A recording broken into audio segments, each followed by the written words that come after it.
Hunger in America by Todd Robinson. In America, on average, 1 out of 10 Americans suffer worldwide from hunger. More than 600 million people are projected to face hunger in 2030. So, just a little kind of like debrief, if you will. For this project, I picked No Hunger, right? Because for me, I'm a father, so it is a huge, I guess, a huge stress on me is being able to provide for my family, friends, and loved ones. I personally grew up in an environment where I was very comfortable. I may not have, had McDonald's or peanut butter and jellies or, Pizza Hut every night like I would have hoped, but I was very fortunate to have a hot meal and know that, hey, that was something I did not have to worry about. Unfortunately, as we read here, 1 out of 10 Americans will face that issue of food insecurities, not knowing if they're going to get another meal or if it's going to, after a long day of school, work, or whatever, they might go home and not have that opportunity. So let's dive into a environmental solution of this, right?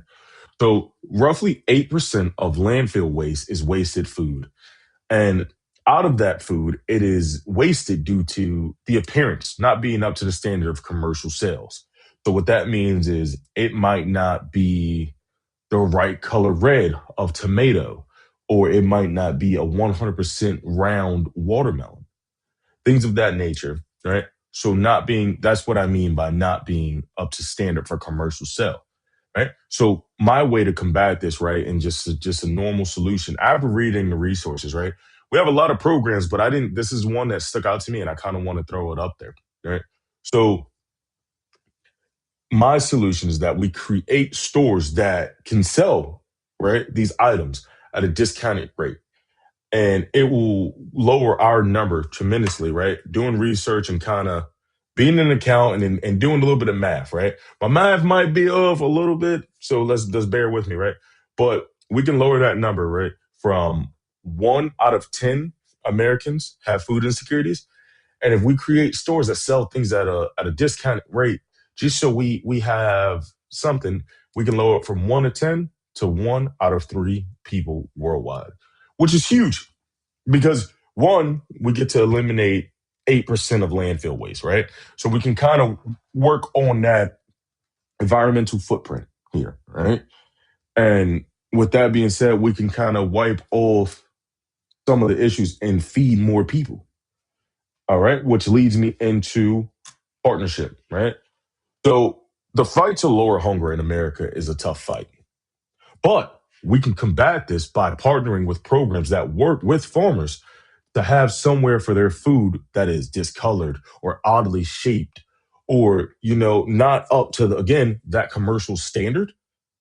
We can we can work with them, right, for it to have a place to go instead of trashing, and also create, right, because at this point we have someone who's working their tail off, right? They're not going to just give things to away for free, because if they're going to give it away free, they might as well just trash it. At that point, it's the same effect, right? But we create incentives, right? Tax write-offs, that's the biggest one. People who spend multiple hours, days, years, lifetimes, or whatever you have it in the fields to create, farms and produce worldwide materials. Let's give them some tax incentives. Hey, you partner with us, we'll give you a 10% tax cut or 10% tax rate off, or however they see fit. And let's create jobs in that same sense, which will move on to social development.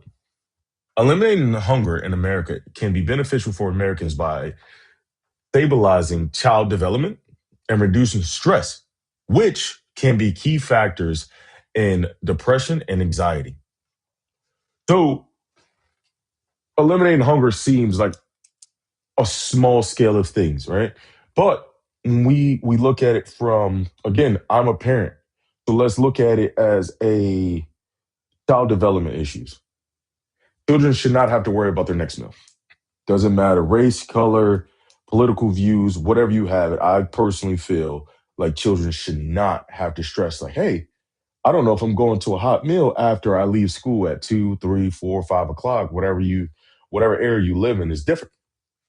So it's important that we we tackle these things because that's one less thing for children to grow up on. And then with that, we can create more more healthy children, um, and go from there.